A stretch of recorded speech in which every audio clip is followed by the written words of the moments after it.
नमस्कार दोस्तों, मेरा नाम है निकित शर्मा और आज हम बात करने वाले हैं कि आपको कार बुकिंग कराते समय किन किन पॉइंट्स का ध्यान रखना चाहिए जिससे कि जो डीलर है वो आपको बेवकूफ़ ना बना सके और आप अपनी कार को बुकिंग कराते समय जो आपका फर्स्ट एक्सपीरियंस हो वो काफ़ी अच्छा हो और आप ज़्यादा से ज़्यादा जो है अपनी कार पर पैसे बचा सकते हैं। तो इन ये जो मैं पॉइंट्स आपको आज बताऊंगा बुकिंग कराते समय, तो वो मैं अपने एक्सपीरियंस के बेसिस पर बताऊंगा कि मैंने जब अपनी कार पहली बुक कराई थी तो उस पर कैसे कैसे किन किन चीज़ों में जो मैंने नोटिस किया वहाँ पर कि कैसे डीलर आपको कहीं ना कहीं अपनी जो बातें हैं उनमें उलझाते हैं और आप ज़्यादा से ज़्यादा पैसे कैसे बचा सकते हैं, मैंने कैसे बचाए वो मैं आज की वीडियो में आपको बताने वाला हूँ। तो सबसे पहले पॉइंट की अगर मैं बात करूँ तो आप कभी भी कार अगर आप एक सेलेक्ट करते हो उसको बुक कराने की आप सोच रहे हो तो एक शोरूम पर अटके मत रहो। यानी कि आपको कई सारे शोरूम आपके आसपास हों, भले ही आपकी सिटी चेंज हो जाए, आपको कई सारे शोरूम को विजिट करना है क्योंकि शोरूम टू शोरूम प्राइसेस काफ़ी सारी वेरी करती हैं। जैसे कि एक जो शोरूम है उस पर जो है जो सेल्स हैं वो काफ़ी कम होती हैं, तो वहाँ पर वो सीधी सी बात है कि एक कार में अपना मार्जिन ज़्यादा रख के चलेगा, लेकिन दूसरा शोरूम है उस पर सेल्स ज़्यादा होती हैं तो वो कम कम मार्जिन रख के चलता है, तो यहाँ पर 40 से 50 हज़ार तक का अंतर आ जाता है आराम से। मैंने जब अपनी कार बुक कराई थी उसमें भी इतना अंतर आया था। पहली जब मैंने बुकिंग कराई थी वहाँ पर तो 7.5 ऑन रोड की पड़ी थी कार, बुकिंग भी हो चुकी थी, डिलीवरी से 2 दिन पहले वो हमने कैंसिल करवा के दूसरी जगह में पता चला कि 50 हज़ार सस्ती यानी कि 7 लाख ऑन रोड प्राइस पर कार मिल रही है। तो वहाँ पर फिर हमने बुक कराई। तो अगर हमें 2 दिन से पहले नहीं पता चलता तो 50 हज़ार हमारे सीधे सीधे जो डीलर है वो हमें बेवकूफ़ बनाकर ले जाता। लेकिन 2 दिन पहले ही हमें कहीं और से जब हमने शोरूम से पता लगाया तो वहाँ पर काफ़ी सस्ती कार थी। तो आप एक शोरूम पर अटके मत रहो, जगह जगह आप ट्राई करो, कम से कम वाली जो शोरूम है वहाँ से आप ट्राई करो, क्योंकि सिटी चेंज हो जाए तो उससे कोई भी दिक्कत आपको नहीं होती, सर्विस आप कहीं भी करवा सकते हो। फिर उसके बाद दूसरे पॉइंट की अगर मैं बात करूँ तो जो कि इम्पोर्टेंट है वो जिससे कि आप अपने पैसे भी बचा सकते हो, तो वो है मैन्युफैक्चरिंग मंथ और ईयर, जो कि आप चेसिस नंबर से पता लगाते हो अपनी कार की। नई कार लेते समय तो उस पर ऑलरेडी वीडियो बना चुका हूँ, आई बटन पर लिंक दे दूंगा, डिस्क्रिप्शन में भी उस वीडियो को मैं डाल दूंगा। मैन्युफैक्चरिंग मंथ और ईयर से आप पैसे कैसे बचा सकते हैं तो वो मैं आपको बताता हूँ।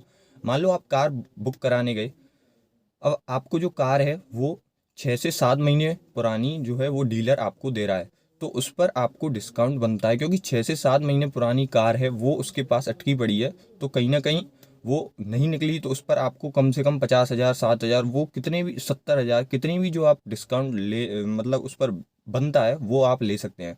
जैसे कि कार जनरली अगर मैं बताऊं तो 2 से 3 महीने से पुरानी कार नहीं लेते लोग बाग, क्योंकि ज़्यादा पुरानी कार प्रेफर नहीं है, क्योंकि जो डीलर है उसके स्टॉक यार्ड में वो 6 से 7 महीने तक कंटिन्यू एक ही जगह पर खड़ी रही है, तो कहीं ना कहीं लोग उसको लेने में हिचकिचाते हैं। तो इस चीज़ का आप फ़ायदा उठा सकते हैं, उस कार को आप अच्छा डिस्काउंट लेके खरीद सकते हैं, लेकिन इंस्पेक्शन आपको करना है, ये मैं आपको ज़रूर बताना चाहूँगा। ये नहीं कि आपने 6 7 पुरानी जो कार है वो बुक कराई और आपने डायरेक्ट उठा ली। 6 7 महीने कार बुक कराओ, अच्छा डिस्काउंट मिल रहा है तो बुक कराओ और इंस्पेक्शन के साथ बुक कराओ कि कार में कहीं भी कोई दिक्कत नहीं है। तो दूसरा पॉइंट भी काफ़ी सही है। इन दोनों मैंने जो पॉइंट बताए उन पर आप काफ़ी अच्छा पैसा ले सकते हैं।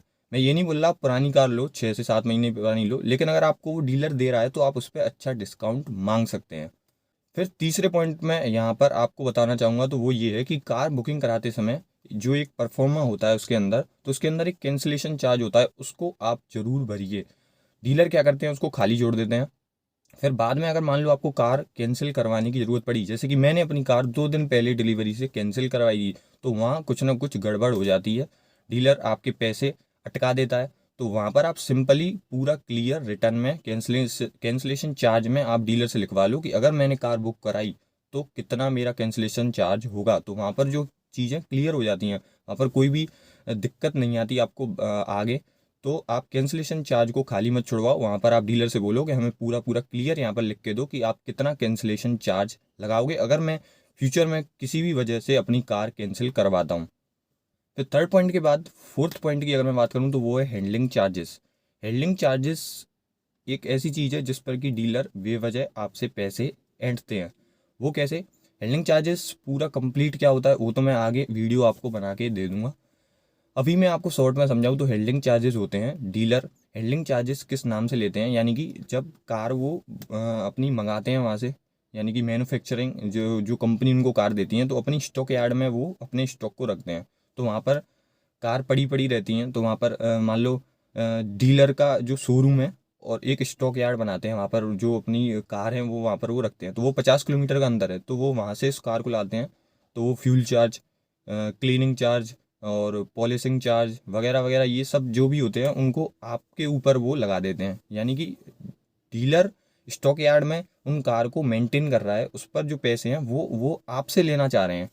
अब ये 1500 के आसपास ज़्यादातर डीलर लेते हैं। तो वो बिल्कुल भी जो गवर्नमेंट है उसने साफ मना किया है कि वो बिल्कुल इलीगल है, उनको आप नहीं ले सकते। अगर आप सिंपली गूगल पर टाइप करेंगे कि handling charge is handling charge legal, तो आपको जो पहली लाइन वहाँ पर दिखेगी वो साफ साफ जो है उस पर लिखा मिलेगा आपको कि हैंडलिंग चार्जेस आर इलीगल। तो आप इस पर डीलर से पूरी तरह से कंसल्ट कीजिए कि हम हैंडलिंग चार्जेस नहीं देंगे। अगर डीलर नहीं मान रहा तो आप मैन्युफैक्चरर जो होते हैं उन पर आप ईमेल लिख के भी बोल सकते हैं। और अगर ज़्यादा ही वो हो रहा है तो आप उस पर डिस्काउंट मांग सकते हैं। जैसे कि मैं अपने केस की अगर मैं बात करूँ तो वो 1500 हैंडलिंग चार्जेस ले रहे थे पहले, लेकिन काफ़ी जब मशक्क़त की तो उसके बाद वो 1500 से 500 पर आ गई, क्योंकि उन्होंने हैंडलिंग चार्जेस बिल्कुल जीरो करने से तो मना कर दिया था।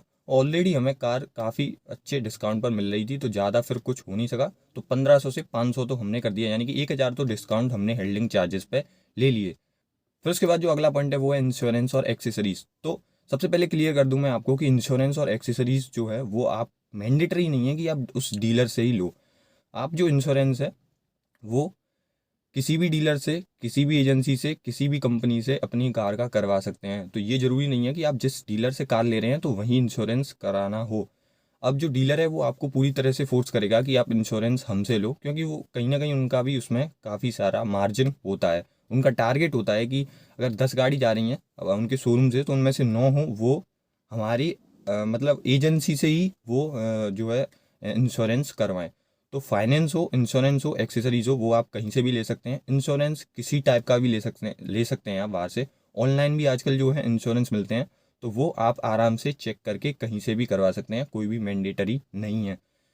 फिर एक्सेसरीज़ की अगर मैं बात करूं तो कई जो डीलर्स होते हैं वो आपको बोलते हैं कि इस कार में आपको ये जो 15,000 है या 20,000 की जो एक्सेसरी है वो आपको लेनी ही पड़ेगी, ये ज़रूरी है। तो ये ऐसा कुछ भी नहीं होता, क्योंकि जो डीलर पर जो एक्सेसरीज मिलती हैं वो काफ़ी हद तक महंगी मिलती हैं और उनकी जो क्वालिटी होती है वो काफ़ी कम जो बेकार होती हैं।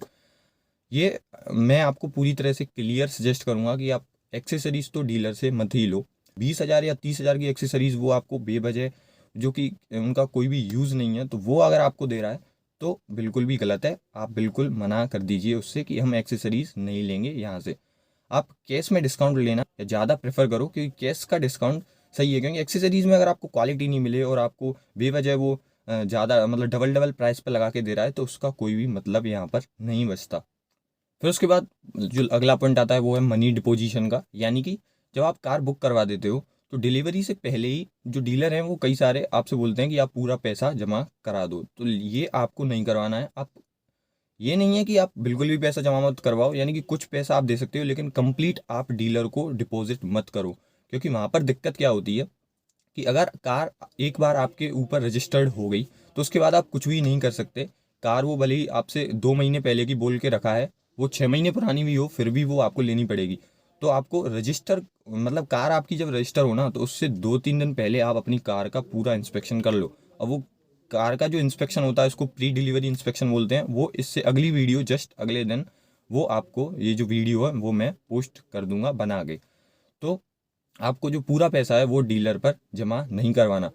और फिर एक और जो लास्ट पॉइंट है आज की वीडियो का वो मैं आपको बता दूं, जो कि काफ़ी इंपॉर्टेंट है। तो जितने भी जो डीलर हैं वो आपको प्रॉमिस कर रहे हैं कि हम ये डिस्काउंट देंगे आपको, ये देंगे, यानी कि एक्सेसरीज पे जो भी बात हुई है तो उसको आप रिटर्न में लिखवा लो। क्योंकि ये जो डीलर हैं वो पहले बोल देते हैं हाँ हम आपको इतना डिस्काउंट दे देंगे, आपको ये एक्सेसरीज फ्री में दे देंगे। लेकिन जब आपके कार आपके नाम पर रजिस्टर्ड हो जाती है ना तो उसके बाद पूरी तरह से पलट जाते हैं कि नहीं सर हमने तो ये बोला था। तो आप जब भी ये कुछ भी बातें बोल रहे हैं तो आप उसको रिटर्न में उनसे लिखवा के ले लीजिए कि आप अगर ये डिस्काउंट देंगे, अगर ये आप चीज़ें हमें कार के अंदर उसी प्राइस के अंदर आप लगा के देंगे, तो वो चीज़ आप पूरा रिटर्न में मेंशन कर दीजिए। क्योंकि वर्बल जो वर्ड्स हैं उनका कोई भी सेंस नहीं होता, रिटर्न का ही पूरा तरह से जो है इम्पैक्ट सही पड़ता है। तो इन चीज़ों को ध्यान में रख के आप अपनी जो बुकिंग कराते समय कार को ज़्यादा से ज़्यादा पैसे बचा सकते हैं। और रही बात डिलीवरी वाले दिन और प्री डिलीवरी इंस्पेक्शन कैसे करते हैं, तो वो आपको वीडियो आगे मिलती रहेंगी। तो फिलहाल दोस्तों इस वीडियो में इतना ही। उम्मीद करता हूँ दोस्तों आपको वीडियो पसंद आई होगी। पसंद आई तो वीडियो को लाइक कर दीजिए, चैनल पर नए हो तो सब्सक्राइब कर दीजिए। मिलते हैं ऐसी किसी नई वीडियो के अंदर, तब तक के लिए धन्यवाद।